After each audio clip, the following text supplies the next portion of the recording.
দর্শক স্বাগত জানাচ্ছি নির্বাচন নিয়ে এখন টেলিভিশনের নিয়মিত আয়োজন ভোটের ট্রেনে। পুরো এই আয়োজন জুড়ে আপনাদের সঙ্গে আছি আমি বেলায়েত হোসাইন। ভোটের ট্রেনের আজকের পর্বের শুরুতেই আমরা দেখে নিতে চাই নির্বাচন নিয়ে রাজনৈতিক দলগুলোর আজকে কি অবস্থান ছিল, রাজনৈতিক দলগুলোকে কি বলেছেন, বিশেষ করে বিএনপি এবং জামায়াতের শীর্ষ নেতারা আজকে কথা বলেছেন, শুনে আসতে চাই তাদের বক্তব্য। গণতন্ত্রকে প্রাতিষ্ঠানিক রূপ দেওয়ার জন্য কিছু ওনার ভাবনা, তার মধ্যে একটা হচ্ছে ইনক্লুসিভ পলিটিক্স, অর্থাৎ অন্তর্ভুক্তিমূলক একটি রাজনীতি উনি করতে চাচ্ছেন বাংলাদেশে, যাতে সকলের জন্য একটা স্পেস থাকে। সেটা সরকারে থাকলেও স্পেস থাকতে হবে, বিরোধী দলে থাকলেও স্পেস থাকতে হবে। এই নির্বাচনকে কেন্দ্র করে ষড়যন্ত্র হচ্ছে। এই ষড়যন্ত্র কিন্তু আমরা মনে করি যে এটা নির্বাচনকে হয় বিলম্বিত করা বা নির্বাচনকে বাতিল করে দেওয়ার ষড়যন্ত্র চলছে। এখানে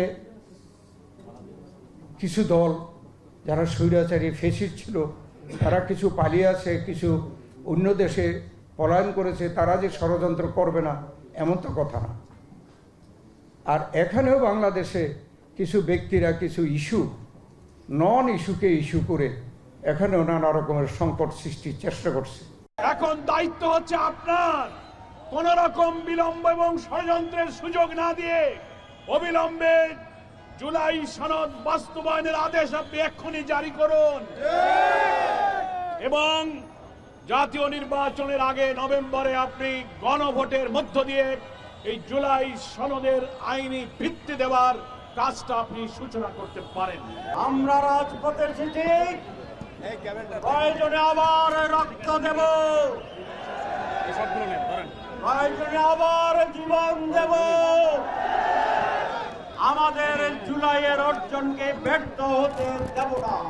জুলাই সনদ বাংলার মাটিতে যাই দেওয়া হয়েছে হুবহু সেইটাই আইনি ভিত্তির মাধ্যমে এই দেশের সংবিধানে অন্তর্ভুক্ত হবে ইনশাআল্লাহ। আজকের ভোটের ট্রেনে আমরা কথা বলবো জোট সমীকরণ নিয়ে বিষয়ে আলোচনার জন্য। আমার সঙ্গে স্টুডিওতে এসে যুক্ত হয়েছেন জাতীয় নাগরিক পার্টি এনসিপির যুগ্ম সদস্য সচিব এস.এম. সাইফ মুস্তাফিজ। আপনাকে স্বাগত জানাচ্ছি আমাদের আজকের আলোচনায়। আমরা আজকে আলোচনা করতে চাই জোট সমীকরণ নিয়ে, পাশাপাশি আজকের যেই প্রাসঙ্গিক রাজনৈতিক ইস্যু আছে সেগুলো নিয়ে আমরা আলোচনা করব। শুরুতে একটু আপনার কাছে জানতে চাই, গত কয়েকদিন ধরেই একটি আলোচনা চলছে, বাংলাদেশের শীর্ষ কয়েকটি গণমাধ্যমও সংবাদ করেছে যে জাতীয় নাগরিক পার্টি বিএনপি থেকে 20টি সংসদীয় আসন চায়। আসলে ভেতরকার আলোচনাটা কি? দুটি মন্ত্রীও চায়, মন্ত্রিত্ব চায় না, এই আলাপটা আসলেই একদমই সত্য না। এনসিপি চেষ্টা করছে নিজেদের রাজনীতিটাই করার জন্য, বরঞ্চ আমাদের মনোযোগ এইদিকে যে অন্যান্য যেসব আমাদের সমমনা দলগুলো যারা আছে, এবি পার্টি, গণ অধিকার পরিষদ, এরকম যে 4-5টা দল আছে, তাদের সাথে জোটবদ্ধ হয়ে আমরা হয়তো একটা পরিকল্পনা করতে পারি। তবে আমরা বর্তমানে এককভাবে 300 আসনের জন্য আসলে আমরা চেষ্টা করছি, যারা নিজেদের 300 আসন বলছেন, কিন্তু আপনারা তো আবার বেগম খালেদা জিয়ার আসনগুলো ছেড়ে দেবেন, তাহলে 300 আসন হয় কি? হ্যাঁ, মানে ওভারঅল 300 আসনের জন্য আমরা কাজ করছি, কিন্তু ওই জায়গাটায় আমরা তো আলাদা করে বলেছি যে আসলে তাদের বেগম খালেদা জিয়ার জন্য আমরা সেই আসনটি ছেড়ে দিচ্ছি। আচ্ছা, সেক্ষেত্রে আপনাদের জোটভুক্ত হতে পারে কারা কারা, আলোচনা কি শুরু হয়েছে? ইনিশিয়াল মানে এই আলাপটা তো অনেকদিন ধরেই আছে। স্পেশালি আমি যে দলগুলোর নাম বললাম তাদের সাথে একটা জোট করা যায় কিনা সেটা নিয়ে একটা আলাপ আলোচনা চলছে। তবে এখানে বিএনপি বা জামাত এই দলগুলোর থেকেও আসলে সবগুলো দলের জন্য একরকম অফার বা এরকম কাজ তারা চেষ্টা করছে। তারা আসলে ফর গ্রেটার কজের জন্যই হয়তো বলছে। তবে আমি মনে করি যে এই দুইটি দলের বাইরে আরেকটি তৃতীয় শক্তির উত্থানের বাংলাদেশের রাজনীতিতে প্রয়োজন। তো সেই জায়গা থেকে আমি মনে করি যে আলাপ আলোচনাটা তৃতীয় শক্তি উত্থানের দিকে গেলে বেটার। তবে যেসব দলগুলো আছে তাদের অনেকেই হয়তো 1-2 সিটের জন্য চিন্তা করছে বিএনপির সাথে জোটবদ্ধ হবে কিনা। তবে এনসিপির জায়গা থেকে তাদের শক্ত অবস্থান যে 300 আসনের জন্যই তারা ফাইট করবে, এবং সাথে যদি আসলে অন্যান্য যেই রাজনৈতিক দলগুলোর নাম বললাম তারা যদি আসে, আমরা হয়তো তাদের ওয়েলকাম করে তাদের সাথে একসাথে ফাইটটা করব। সেক্ষেত্রে এনসিপি কত আসনে জোট নির্বাচন করবে, অন্য দলগুলোকে কত আসন ছেড়ে দেবে, এই ধরনের কোনো প্রাথমিক আলোচনা কি শুরু হয়েছে? এখন ইনিশিয়ালি তবে মানে 150 থেকে 200 আসন অন্তত এনসিপির জায়গা থেকে আমরা চিন্তা করছি। তবে এটা আলাপ মানে কমও হতে পারে, বেশি হতে পারে, এখনো এটা মানে একদম এক্স্যাক্টলি কোনো অ্যামাউন্ট বলা ঠিক হবে না। নাহিদ ইসলাম বলেছেন আগামী 10 বছরের মধ্যে এনসিপি সরকার গঠন করবে।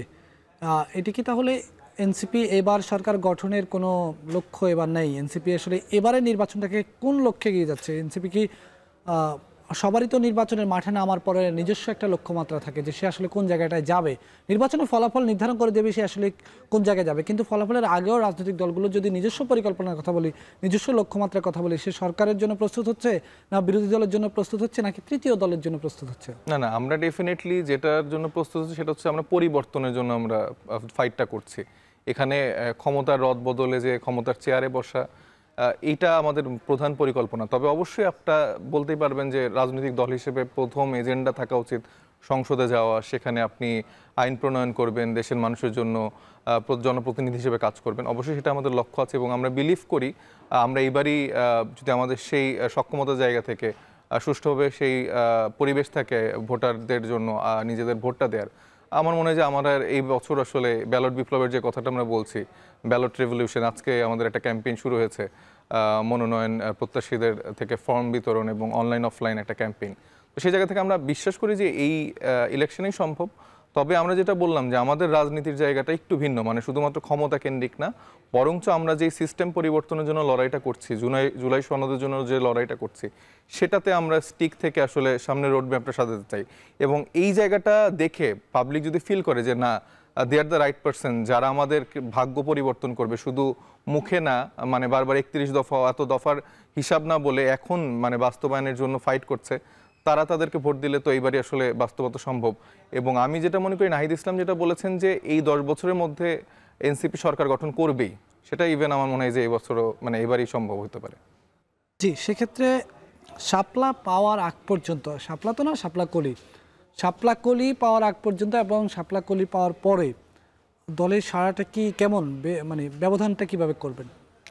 না, ডেফিনেটলি খুব ভালো, মানে আসলে এটা আমাদের জন্য একদিক দিয়ে পজিটিভ হয়েছে। মানে এটা যত জটিল সমীকরণ করার চেষ্টা করেছে, যতদিন ধরে টেনে রেখেছেন তারা, এটা আরও প্রাসঙ্গিক হয়েছে। আপনাদের হেডলাইন দিতে হয়েছে, আমাদের বিভিন্ন টকশোতে এই একটা বিষয়ে অনেকদিন আলাপ করতে হয়েছে। এবং আমি দেখেছি যে মানে জুলাই পদযাত্রার সময়ই এটা যতটা মানুষের কাছে পৌঁছেছে, আরও বেশি এই এতদিন ধরে যে টেনে রাখার একটা ব্যাপার, সেক্ষেত্রে শাপলাটা এখন সবার কাছে পৌঁছে গেছে এবং সবাই এনসিপির মার্ক হিসেবে শাপলাকে চেনে, শাপলা কলিকে চেনে। তো এটা আমাদের জন্য ভালো এবং সবাই খুব পজিটিভলি এটা অ্যাকসেপ্ট করছে। আমরা সব জায়গায় দেখছি যে সাড়া পাচ্ছি, সে জায়গা থেকে এই মার্কার জায়গা থেকে আমরা ভালো সাড়া পাচ্ছি। তবে মার্কার থেকে আমাদের প্রধান যেই জায়গাটা, সেটা হচ্ছে যে আমরা আমাদের কাজ দিয়ে, আমাদের চিন্তা, যে রাজনীতিটা আমরা করতে চাই, সেটাতে দিয়ে আমরা চাই যে মানুষ আমাদেরকে গ্রহণ করুক। সেক্ষেত্রে সাইফ মুস্তাফিজ, যখন শাপলাকলি নির্বাচন কমিশন এই প্রজ্ঞাপনে অন্তর্ভুক্ত করলো, প্রতীকগুলোর অন্তর্ভুক্ত করলো, তখন কিন্তু আমরা তাৎক্ষণিক প্রতিক্রিয়ার কথা যদি বলি, তাৎক্ষণিকভাবে কিন্তু এনসিপির নেতারা এটাকে ভালো চোখে দেখেনি। বিশেষ করে আমি যদি একজন এনসিপি নেতার কোট আনকোট বলি, সামান্তা শারমিন, তিনি কিন্তু বলেছেন এনসিপিকে বাচ্চা বোঝানোর জন্যই শাপলাকলিটি দেওয়া হয়েছে, অন্তর্ভুক্ত করা হয়েছে। এবং এই ধরনের শব্দ তিনি ব্যবহার করেছেন যে অর্থাৎ এনসিপিকে শাপলাকলি দেখা হচ্ছে, অর্থাৎ এনসিপি এখনও ফুটে নাই, এই ধরনের কথা তিনি বলেছেন। সেই জায়গায় এসে এনসিপি আবার উচ্ছ্বাসের সঙ্গে শাপলাকলি গ্রহণ করলো, এটা কি আসলে এনসিপির ছাড় দেওয়া নাকি বাধ্য হওয়া? না, এটা ওনার ব্যক্তিগত মতামত। তবে আমি মনে করি যে রাজনৈতিকভাবে আমরা যেই জায়গায় স্টিক ছিলাম এবং যে লড়াইটা আমাদের ছিল, যে নির্বাচন কমিশনের যে স্বেচ্ছাচারিতা, সেটার বিরুদ্ধে যে আমাদের একটা প্রতিবাদের জায়গাটা ছিল, সেই জায়গা থেকে আমরা মনে করি যে সেটা অনেকাংশে আমরা সফল। তবে আমরা আসলে কিছুটা ছাড় দিয়েছি, কারণ আমরা মনে করি যে মানে তারা হয়তো বা নিজেদের সেই বড় মন মানসিকতা বা স্বেচ্ছাচারিতার জায়গা থেকে তারা দেখাতে পারেনি যে তারা আসলে সবার জন্য সমান, বা তাদের যে ভূমিকাটা সেটা আসলে জনগণের বান্ধব হবে, সেটা আসলে তারা দেখাতে পারেনি। দেখাতে পারলে আসলে প্রথম থেকে তারা যেই কথাগুলো বলে আসছিল যে শাপলা দেওয়া যাবে না, বিভিন্ন ব্যাখ্যার কথা, কিন্তু আমরা পরবর্তী দেখলাম যে তারা কিন্তু শাপলা দিল, কিন্তু শাপলা কলি ফরম্যাটে দিল। তো ঠিক আছে, কিন্তু সেই জায়গা থেকে আমরা মনে করি যে জনগণের কাছে অলরেডি শাপলা কলি আসলে শাপলা হিসেবেই ট্রিট হচ্ছে, সবাই ওইভাবেই অ্যাকসেপ্ট করছে। এবং আমরা আসলে এই বিষয়টাকে আর বেশি লেন্দি করতে চাই না, বরঞ্চ আমরা মনে করি যে আরও গুরুত্বপূর্ণ বিষয় আছে, জুলাই সনদের মতো বিষয় আছে, যেগুলা কেন্দ্রিক আসলে রাজনীতি হওয়া উচিত। দেশের মানুষের আরও অনেক সমস্যার বিষয় আছে, সেগুলা কেন্দ্রিক রাজনীতি হওয়া উচিত। সেই জায়গা থেকে আমরা এবারও মানে বিগত অনেকগুলো বিষয়ের মতো এবারও আমরা আসলে ছাড়িয়ে দিয়েছি। নির্বাচন মাঠে আপনাদের প্রধান প্রতিপক্ষ কে হবে? প্রধান প্রতিপক্ষ আসলে আমরা নিজেরাই। এখানে আসলে বিএনপি বা জামাতকে আমি বলবো না, কারণ আমরা মনে করি যে আমাদের ভালো কাজের দ্বারা আসলে আমরা নিজেদেরকে কতটুকু প্রমাণ করতে পারছি, আমাদের কম্পিটিশনটা আমাদের ভালো আইডিওলজি, আমাদের ভালো চিন্তা, পলিসি মেকিং এবং মানে কিভাবে সেটা আমরা কাজগুলো এক্সিকিউট করব, সেই জায়গা থেকে আমাদের ফাইট। আলাদা করে আমি ব্যক্তিগতভাবে মনে করি যে এখানে আসলে শত্রু বানানোটা খুব বেশি সমীচীন হবে না, যেটা আসলে পূর্ব সময়ে হয়ে আসছে। যে মানে ইভেন আপনি দেখতে পাচ্ছেন যে বিএনপি তাদের প্রার্থীদের তালিকা ঘোষণা করার পর থেকে নিজেদের অন্তর্কন্দলেই আসলে গোলাগুলি হয়ে মানুষও মারা যাচ্ছে। তো সেখানে এনসিপি বা অন্য রাজনৈতিক দলগুলোর জন্য কতটুকু পরিবেশ তারা দিচ্ছে সেটা আসলে বোঝা যায়। তো সেই জায়গা থেকে আলাদা করে আমি আসলে ওরকম কম্পিটিশন আকারে দিতে চাই না। আমি মানুষের কাছে ডোর টু ডোর আসলে আমাদের চিন্তাটা, আমরা কিভাবে রাষ্ট্র ক্ষমতায় আসলে দেশ শাসন করব, আমরা কিভাবে জনতার কাছে ক্ষমতাটা হস্তান্তর করব, সেই জায়গাটায় আমরা নিয়ে যেতে চাই। তো সেখানে আমি মনে করি যে এনসিপির ফাইটটা নিজেদের সাথে। না, নিজেদের সাথে প্রতিপক্ষ সেটা ঠিক বলেছেন, কিন্তু আমরা দেখি না যে আমরা যদি বিশ্বব্যাপী নির্বাচনের দিকে ওই যদি আপনি ওই ইকুয়েশনে যান তাহলে ডেফিনেটলি বিএনপির সাথে, বিএনপির সঙ্গে জামাত না, জামাত না। বিএনপি আপনাদের প্রধান প্রতিপক্ষ, জামাত তাহলে কি তৃতীয় স্থানে যাচ্ছে? সেটা জানি না, যদি আমি মানে ওই জায়গায় কম্পিটিশনের চিন্তা করি, আমার প্রধান কম্পিটিশন বিএনপি। জামাত অবশ্যই তারা ভালো প্রতিপক্ষ, তারা তাদের জায়গা থেকে তারা রাজনীতি করছে, কিন্তু বিএনপির সঙ্গে বিএনপিকে আপনারা প্রধান প্রতিপক্ষ বা প্রতিদ্বন্দ্বী বলছেন, কিন্তু আজকেও রাজনীতির মাঠে একটা কথা শোনা গেছে যে বিএনপির সঙ্গেই এনসিপির জোট হতে পারে বা বিএনপির সঙ্গেই সম্ভাবনাটা বেশি। বিএনপির সঙ্গেই তাহলে কেন এত আলোচনা? তাহলে কি এই ধরনের কিছু হতে যাচ্ছে যে জাতীয় পার্টি বিরোধী দলও হলো, আবার আওয়ামী লীগের সঙ্গে ক্ষমতার ভাগও নিল? আপনারা কি ওই ফরম্যাটে আগাতে চাচ্ছেন এই ধরনের কিছু, বা নির্বাচনের সমঝোতা? জাতীয় পার্টি কিন্তু তাদের নিজস্ব প্রতীকে নির্বাচন করেছে, সর্বশেষ লাঙ্গল প্রতীকে নির্বাচন করেছে, তারা কিন্তু নৌকা প্রতীকে নির্বাচন করেনি। তারা বিরোধী দলও হলো, আবার সমঝোতা হলো, আসন সমঝোতা হলো। আপনাদের সঙ্গে বিএনপির আসলে মানে এতটা খারাপ সময় আসেনি যে জাতীয় পার্টির আঙ্গিকে আসলে রাজনীতি করতে হবে। আমাদের যদি এবার কোনো আসন নাও আসে, আমি মনে করি যে এটাতে কোনো খারাপ কোনো কিছু না, বরঞ্চ রাজনীতির জায়গাটা তো লং টার্ম চিন্তা করতে হবে। আপনি যদি আপনার আইডিওলজি, আপনার বিশ্বাসটা মানুষের কাছে পৌঁছাতে পারেন, সেটাই হবে আসলে প্রধান রাজনীতির বিষয়। কিন্তু আপনি যদি এখনই ক্ষমতার ভাগাভাগি করে নেন, ওই 2-3টা মন্ত্রিত্ব নিয়ে নেন, তাহলে তো দিন শেষে আপনার কোনো রাজনীতি থাকবে না। এবং এইভাবে তো এই সংসদে মানে এরশাদের মতো করে ক্ষমতায় বসে পুতুল নাচের মতো নাচার ইচ্ছা আমাদের তরুণদের। জাতীয় পার্টির সর্বশেষ, আমরা আপনাদেরকে জাতীয় পার্টির সঙ্গে মেলাচ্ছি না, কিন্তু জাতীয় পার্টির আমরা যদি ইকুয়েশনগুলো দেখি, জাতীয় পার্টি সর্বশেষ এর আগে মন্ত্রিত্ব গ্রহণ করেছে 2008-এর নির্বাচনে ক্ষমতা এসে জাতীয় পার্টি মন্ত্রিত্ব নিয়েছে, তখন জাতীয় পার্টি বিরোধী দল ছিল না। তারপরে 2014 সালের নির্বাচনে জাতীয় পার্টি বিরোধী দল এসেছে, মন্ত্রিত্ব নিয়েছে। 18 সালের নির্বাচনও সেটাই দেখলেন। 24 সালে জাতীয় পার্টিও নির্বাচনে বিরোধী দলের মতো অবস্থায় চলে গেছে, তো সেই জায়গায় তারা মন্ত্রিত্ব নেয়নি। এখন সেটাও আমরা দেখেছি আওয়ামী লীগের সঙ্গে তাদের আসন সমঝোতা হয়েছে, বিএনপি কিছু কিছু আসনে ছেড়ে দিয়েছে তাদেরকে। ভোটের মাঠ যদি একেবারে অফিসিয়ালি জোট বলি, সেটা জোট ছিল না, কিন্তু আনঅফিসিয়াল জোটের মতো হয়েছে। এই ধরনের আনঅফিসিয়াল কোনো জোটের সম্ভাবনা আছে কিনা? যদিও আনঅফিসিয়াল কথাটা তো আসলে আপনারা বলবেন না, কিন্তু ব্যাপারটা অফিসিয়াল আনঅফিসিয়াল আপনি নিজেও খুব ভালো করে জানেন যে এনসিপি সম্ভাব্য যারা আসলে ক্যান্ডিডেট হওয়ার তালিকায় আছেন, তারা কোন কোন আসন থেকে স্পেশালি প্রার্থী হয়ে দাঁড়াচ্ছেন, এবং সেখানে কিন্তু বিএনপির অলরেডি মানে ভালো হেভিওয়েট তাদের মনোনীত প্রার্থী কিন্তু তারা দিয়েছেন। তো এখানে আমি আর কোনো ইকুয়েশনের জায়গা দেখছি না। এবং এনসিপিও কিন্তু গতকাল আমাদের আহ্বায়ক সাহেব নাহিদ ইসলামও কিন্তু ক্লিয়ার করে দিয়েছেন যে এনসিপি আসলে এককভাবেই ইলেকশন করতে চায় এবং সেভাবেই তারা প্রস্তুতি নিচ্ছে। এবং আমাদের ইলেকশন কোঅর্ডিনেশন টিমের আজকে অফিসিয়ালি জার্নিও শুরু হয়েছে। বিগত সময় তো আমরা আনঅফিসিয়ালি কাজকর্ম করছিলামই, কিন্তু আজকে একদম ঘোষণা দিয়ে শুরু হয়েছে। তো সেই জায়গা থেকে আমরা আমাদের ওই জায়গা থেকে রাজনীতি করছি। এখানে আসলে কোনো সমঝোতা বা এরকম কোনো কিছু নেই। জোট সমীকরণ নিয়ে আমরা আরো আলোচনা করব এস এম সাইফ মুস্তাফিজের সঙ্গে। দর্শক, এই পর্যায়ে নিচ্ছি ছোট্ট একটি বিরতি। RICL TMX, যুগের পর যুগ স্থাপনা থাকে মজবুত। VRM প্রযুক্তির RICL TMX রড।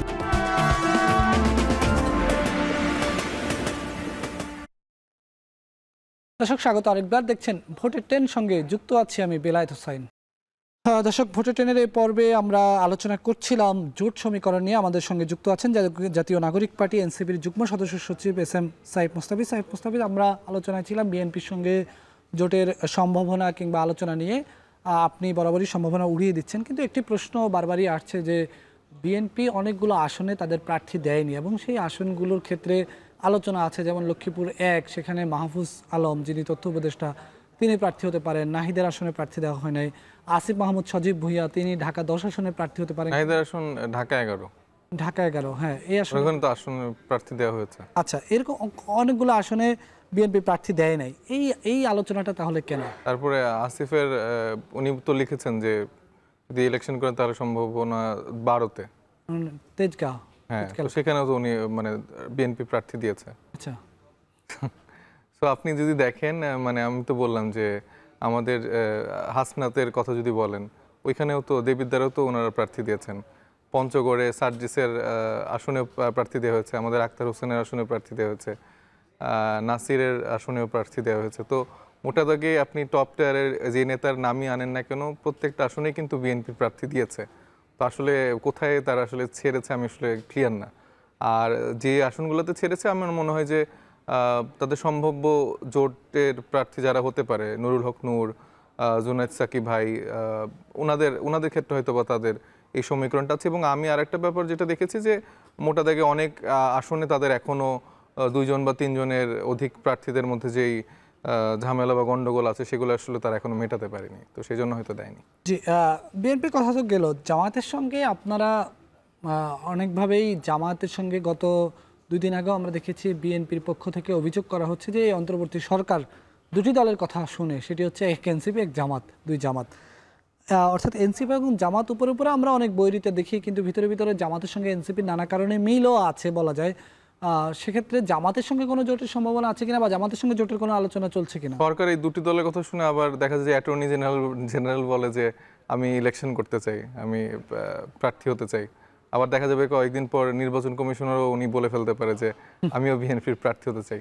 তো এইটা একটা পারসেপশন তারা তৈরি করার চেষ্টা করছে। কিন্তু আপনি যদি মোটা দাগে দেখেন সরকারের ভিতরে আসলে মানে বিএনপিকে সার্ভ করার মতো মানুষজনই বেশি, হয়তো বা অন্যান্য রাজনৈতিক দলের ক্ষেত্রেও আছে।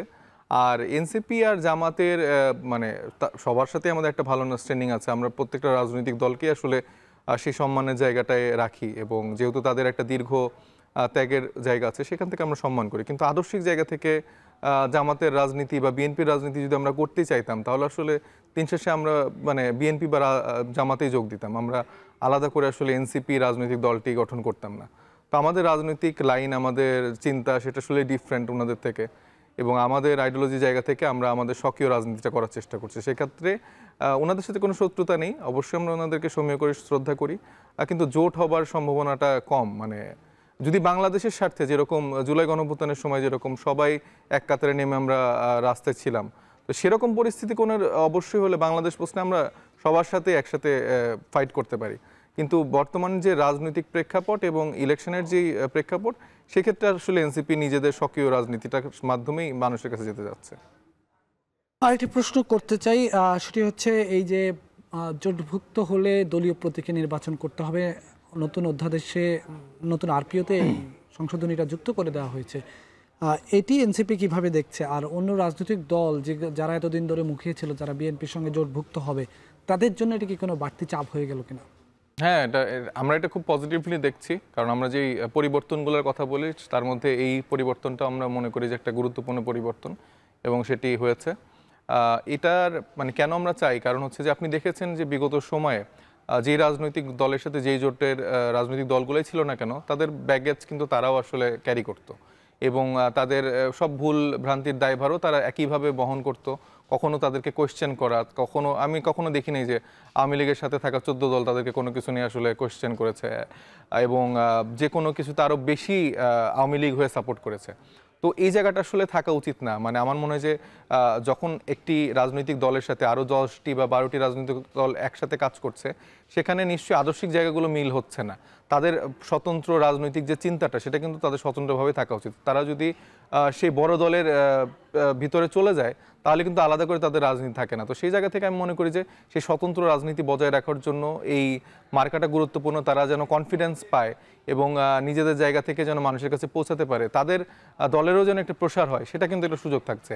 এখন কেউ হচ্ছে মানে কি ট্রাক মার্কার বদলে যদি এখন ধানের শীষে বেশি কনফিডেন্স পায়, সেটা তো আসলে আমি মনে করি তার রাজনৈতিক একটা ব্যর্থতার জায়গা আছে। কারণ সে নিজে কনফিডেন্ট না যে তার ট্রাক মার্কায় কেউ ভোট দিবে, তার নাম দেখে কেউ ভোট দিবে, জাস্ট মার্কা ধানের শীষ দেখে ভোট দিবে। তো আমার মনে হয় যে বাংলাদেশের মানুষ 5 তারিখের পর থেকে, এবং আমি যতটুকু ফিল করি যে যারা ইয়াং ভোটাররা আছে তারা আসলে এরকম মার্কার উপর এখন এটা দেখবে না, বরঞ্চ তারা দেখবে যে প্রার্থীটা কেমন, সে আসলে তার এলাকায় কিভাবে তাদের জন্য কাজ করতে চায়, তার চিন্তাটা কি, সেটা আসলে এখানে বেশি গ্রহণযোগ্যতা পাবে। এবং নতুন রাজনীতির জন্য আমার মনে হয় যে এই জায়গাটা যে যার যার মার্কাতে নির্বাচন করবে সেটা খুব ভালো একটা উদ্যোগ নেওয়া হয়েছে। আর যদি কেউ আসলে কনফিডেন্সটা না পায়, আমার মনে হয় যে তার আসলে ওই 1-2 সিটের বদলে তার উচিত সে বিএনপিতে বা জামাতে আসলে যোগ দেয়া। আপনি কোন আসনে নির্বাচন করছেন? আমার গ্রামের বাড়ি সিরাজগঞ্জ, আমি সিরাজগঞ্জ শাহজাদপুর সিরাজগঞ্জ 6 আসনের জন্য আমার প্রস্তুতি আছে, চেষ্টা করছি সেখানকার মানুষের কাছে পৌঁছানোর, তাদের কাছে গিয়ে আসলে আমাদের রাজনীতিটা বোঝানোর, তাদের কথাগুলো শোনার। তো সেই জায়গা থেকে কাজ করছি। এখন দল থেকে তো অফিসিয়ালি ঘোষণা আসেনি, তবে আমি আশাবাদী যে দল আমাকে সেখান থেকে। জুলাই সনদ নিয়ে প্রশ্ন করতে চাই। জুলাই সনদ বলা যায় যে একটি প্যাচ, রাজনৈতিক মারপ্যাচের মধ্যে আটকে আছে। ঐক্যমত হয়েও শেষ পর্যন্ত ঐক্যমত হচ্ছে না। এনসিপি কবে স্বাক্ষর করবে এটি একটি প্রশ্ন আছে। আর একটি বিষয় হচ্ছে যে রাজনৈতিক দলগুলো যে সরকার 1 সপ্তাহ সময় বেঁধে দিল, সেই সময় তো শেষ হতে চললো। কি হচ্ছে শেষ পর্যন্ত? আপনাদের অবজারভেশন কি? আপনাদের দলের মধ্যে এটা নিয়ে কি আলোচনা আছে? মানে আমাদের অবজারভেশন এবং আমার যেটা ব্যক্তিগত অবজারভেশন, সেটা দেখেন যে এখানে একটা মানে স্ট্র্যাটেজিক্যালি একটা গেম খেলা হয়েছে বলে আমি মনে করি। কারণ যখন জুলাই সনদের প্রসঙ্গ আসলো এবং গণভোটের ক্ষেত্রে একটা না ভোটের ক্যাম্পেইন আমরা দেখতে পেলাম, সেখানে হঠাৎ করে ইউজুয়ালি কিন্তু এই প্রার্থী ঘোষণা বা এইগুলো কিন্তু দেখা যাচ্ছে যে 30 থেকে 35 দিন আগে আসলে ঘোষণা করা হয়। কিন্তু বিএনপি এই জুলাই মানে সনদের আলাপটার চলাকালীন সময় সে কিন্তু দেখা গেল প্রায় 230-35টা আসনের প্রার্থী ঘোষণা করে দিল, এবং আলাপটা কিন্তু পুরোপুরি নির্বাচন কেন্দ্রিক একটা জায়গায় নিয়ে যাওয়ার চেষ্টা হলো। এবং সেখানে পিয়ার প্রেশার ফিল করে জামাত তো অলরেডি হয়তো ঘোষণা করে রেখেছিল, এনসিপির দেখা গেছে যে নামগুলো আসছে। তো সেই জায়গা থেকে কিন্তু জুলাই সনদের যে আলাপটা, যেটা আসলে খুবই গুরুত্বপূর্ণ এবং আমরা যেটাকে সব থেকে বেশি প্রাধান্য দিচ্ছি আমাদের রাজনীতির ক্ষেত্রে, সেই আলাপটাকে কিন্তু সাইড করার একটা চেষ্টা হয়েছে। তো সেই জায়গা থেকে আমি মনে করি যে এই চেষ্টাটাও মানে খুব একটা ভালো ফলাফল তাদের জন্য বয়ে আনবে না, কারণ দিন শেষে মানুষ এখন এই সব কিছুই অবজার্ভ করছে। এবং আমরা মনে করি যে জুলাই সনদের যে বাস্তবায়নের জায়গা, আইনি ভিত্তির জায়গা, সেটা যেরকম ঐক্যমত্য কমিশন বা আমাদের প্রধান উপদেষ্টাদের জায়গা থেকে তাদের যে ভূমিকার পালন করা ছিল সেটা যেরকম করতে ব্যর্থ হয়েছেন, এটা আসলে এতদিন পর রাজনৈতিক দলের দিকে তো ঠেলে দেওয়ার কিছু নেই। এখন তারা ডিসিশন দেবে। ঐক্যমত্য কমিশন 2টি ফরম্যাট দিয়েছে, এখন প্রধান উপদেষ্টা দেখবে যে জনগণের আকাঙ্ক্ষা বাস্তবায়ন হয় কোন পদ্ধতিতে, সেটা বাস্তবায়নের রূপরেখা দিয়ে দিবে। সেটা না করে এখন যদি বল হচ্ছে যে রাজনৈতিক দলগুলোর দিকে ঠেলে দেয়, তাহলে তো তারা আসলে নিজেদের মধ্যে আমার মনে হয় না আসবে। এবং আজকে আমি দেখলাম যে জামাতের থেকে যেরকম বক্তব্য আসছে, আবার দেখা যাবে বিএনপির থেকেও এরকম বক্তব্য আসছে। সেখানে এখন আমরা আসলে বয়সে তরুণ হয়ে আমাদের আসলে মনে হচ্ছে যে আমরা এখানে হচ্ছে যে একটা বয়স্ক যে সিনিয়র একজন দায়িত্বশীলের আচরণ করতে, আমাদের সেই জায়গাগুলো এখন পালন করতে হচ্ছে। আপনি যে কথা বললেন যে বল আসলে রাজনৈতিক দলগুলোর কোর্টে দিয়ে দিয়েছে সরকার, সেই জায়গায় আসলে এখন রাজনৈতিক দলগুলো যদি আলাদাভাবে বসতে হয়, ঐক্যমতে আসতে হয়, সেখানেও তো একটা ব্যবস্থাপনা লাগবে। সেখানে তো কাউকে না কাউকে রেফারির ভূমিকা পালন করতে হবে, কাউকে না কাউকে আলোচনার আয়োজন করতে হবে। সেই আয়োজনটা আসলে কারা করবে? এটি এক ধরনের ধোঁয়াশা তৈরি হয়ে গেল না? না, এখন আর কত আয়োজন করবে আপনি? মানে এখানে তো যে পরিমাণ চা নাস্তার খরচ আমরা দেখলাম, এটা আর কতদিন এগুলো চালানো হবে? অলরেডি তো রেফারির ভূমিকায় কারা, সেটা তো মোটামুটি সিলেক্টেড। এখানে ঐক্যমত্য কমিশনের পরে এটা এখন প্রধান উপদেষ্টার থেকে এটা এখন একটা ঘোষণা আসার কথা। তো সেই রোডম্যাপটা এখন তাদের দেওয়ার কথা, এবং তাদেরকে তো আমরা সেই জায়গাটায় অনার করে সেই জায়গাটা দায়িত্ব আমরা দিয়েছি, এবং সেটা তারা দায়িত্ব পেয়েই তারা কাজটুকুলো করেছে। তো সেখানে এখন এই কনফিউশনের তো জায়গা তৈরি হওয়ার কথা না। এখন এগুলো তৈরি হলে আসলে জনগণের সাথে প্রতারণা করা হবে রাজনৈতিক দলের জায়গা থেকে। জি, অনেক ধন্যবাদ আপনাকে সাইফ মুস্তাফিজ আমাদের সঙ্গে আজকের আলোচনায় যোগ দেওয়ার জন্য। দর্শক, আমরা আলোচনা করছিলাম জোট সমীকরণ নিয়ে। আমাদের সঙ্গে যুক্ত ছিলেন জাতীয় নাগরিক পার্টির যুগ্ম সদস্য সচিব সাইফ মুস্তাফিজ। এ পর্যায়ে আমরা ছোট্ট একটি বিরতি নিতে চাই। বিরতির পর ফিরে এসে আমরা যুক্ত হব তৃণমূলের আলোচনায়।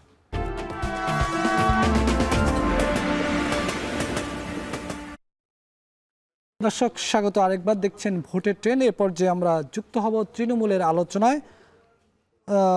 ভোটের ট্রেনের এই পর্যায়ে আমরা আলোচনা করব তৃণমূলের আলোচনায়। দেখছেন ভোটের ট্রেন। তৃণমূলের আলোচনা আজকে আমরা করব সাতক্ষীরায়। সাতক্ষীরা থেকে আমাদের সঙ্গে যুক্ত হবেন সাতক্ষীরা জামায়াতের পৌর সেক্রেটারি এবং জেলা কর্মপরিষদ সদস্য খোরশেদ আলম। আমাদের সঙ্গে যুক্ত হবেন সাতক্ষীরা জেলা বিএনপির আহ্বায়ক কমিটির সদস্য হাবিবুর রহমান হাবিব। তাদের সঙ্গে কথা বলবেন আমাদের সহকর্মী আহসান রাজীব। আহসান রাজীব, আপনার মাধ্যমে স্থানীয় এই দুই নেতার সঙ্গে একটু আলোচনা করতে চাই, তাদের আলোচনা শুনতে চাই। বিশেষ করে রাজনৈতিক দলগুলোর যে আন্দোলন করছে এই আন্দোলন নিয়ে শুনবো। একই সঙ্গে যেই জোটের আলোচনা আছে এই জোটভুক্ত আলোচনার মধ্যে তৃণমূলের আসনগুলোতে তো ওনারা কাজ করছেন, সেক্ষেত্রে তারা নিজেদের দলীয় প্রার্থীর জন্য কাজ করছেন নাকি জোটের প্রার্থীর জন্য কাজ করছেন, সব মিলে কি অবস্থা মাঠের একটু জানাবেন আহসান রাজীব।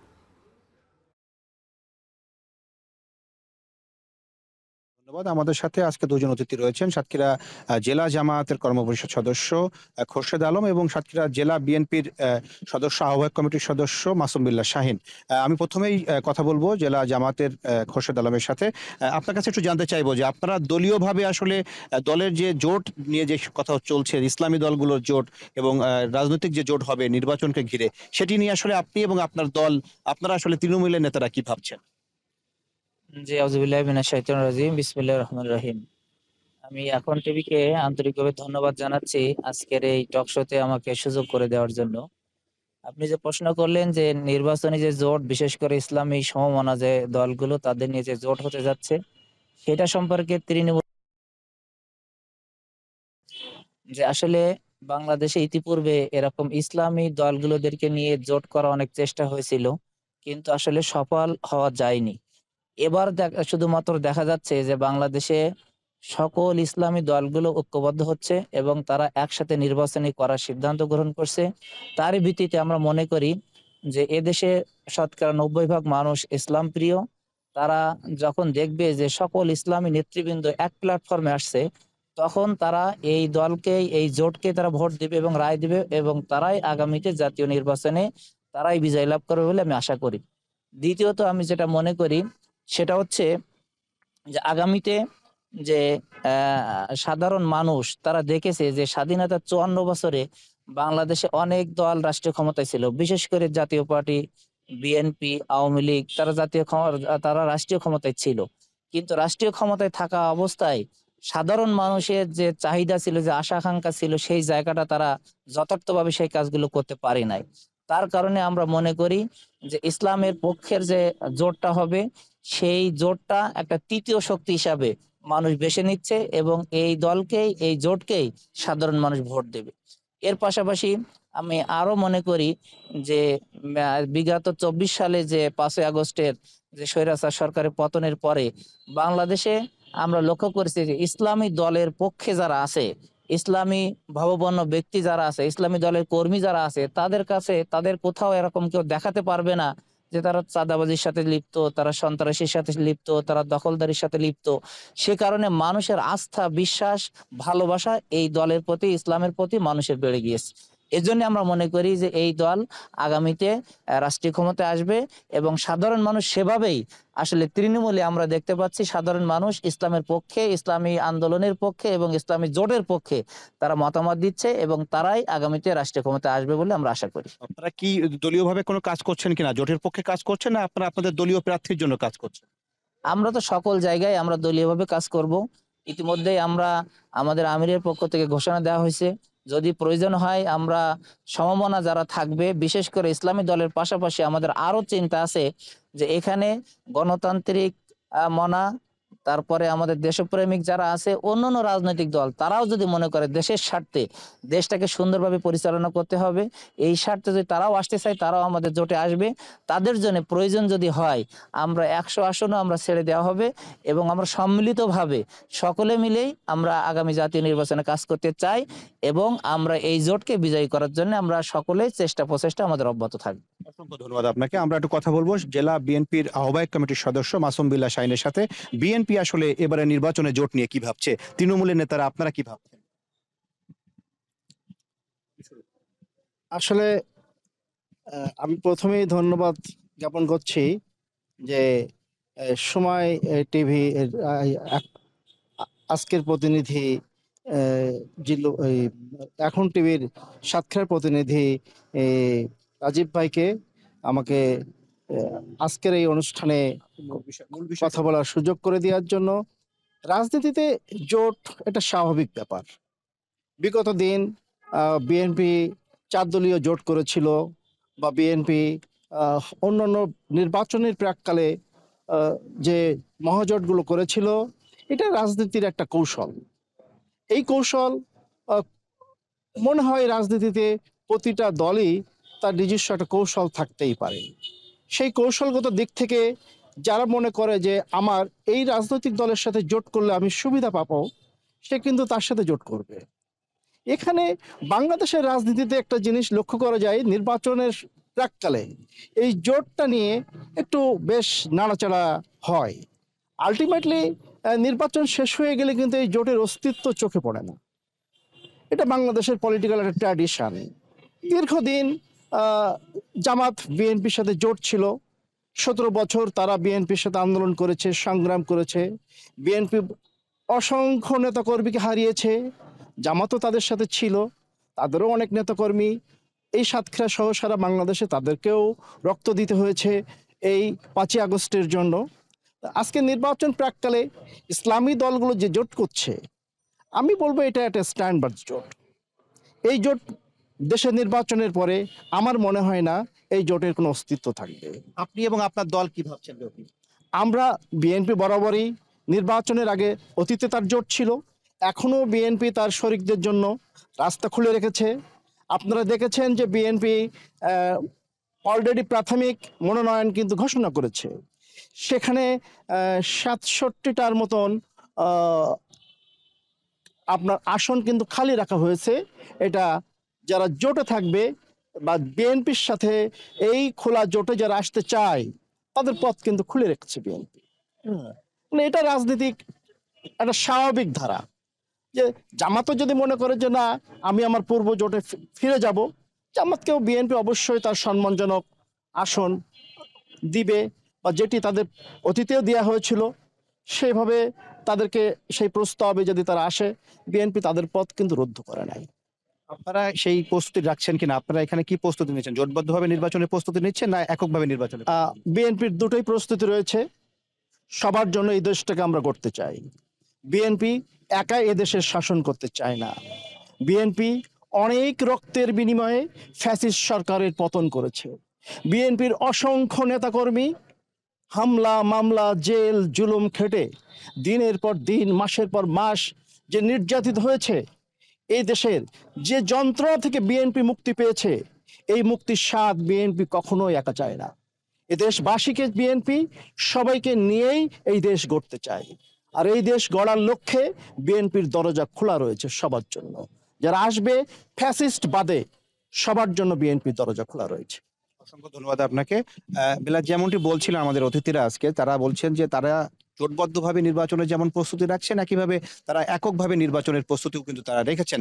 যদিও তারা চাচ্ছেন যে বিএনপি এবং জামাতের যে জোটটি সেটিও যদি একত্রে আবার তারা করতে পারেন, সেটিতেও তারা আগ্রহী রয়েছেন। এছাড়াও যদি তারা আলাদা আলাদাভাবে নির্বাচন করেন, সেক্ষেত্রেও তারা অন্যান্য যে সমস্ত সমমনা দল রয়েছে তাদেরকে নিয়ে তারা এবারে নির্বাচনে অংশগ্রহণ করতে প্রস্তুত রয়েছেন। এবং সব দলেরই কিন্তু নির্দিষ্ট কিছু আসনও ফাঁকা রাখা হয়েছে, যেগুলো মনোনয়ন ঘোষণা করা হয়েছে যে সমস্ত আসনে, সেখানে ফাঁকা রাখা হয়েছে এমনটি তারা বলছেন। তো সব মিলিয়ে এই ছিল সাতক্ষীরা থেকে সবশেষ। অনেক ধন্যবাদ আহসান রাজীব। আমরা কথা বলছিলাম আহসান রাজীবের মাধ্যমে সাতক্ষীরা জেলা জামায়াতের একজন নেতা এবং জেলা বিএনপির একজন নেতার সঙ্গে তারা আলোচনা করে জানাচ্ছিলেন সেখানকার রাজনৈতিকভাবে যে জোট হচ্ছে সেই সমীকরণে সেই সাতক্ষীরা স্থানীয়ভাবে কিভাবে তারা কাজ করছেন, তৃণমূলের কাছে কি বার্তা নিয়ে তারা যাচ্ছেন। একই সঙ্গে আজকের ভোটে টেনে আমরা জোট সমীকরণ নিয়ে আলোচনা করছিলাম। এনসিপির একজন নেতা আমাদের সঙ্গে যুক্ত ছিলেন। আমরা আজকের আয়োজনে এই ছিল দর্শক আমাদের কাছে। আমরা পরবর্তী পর্বে আরও ভিন্ন কোনো আলোচনা নিয়ে যাব।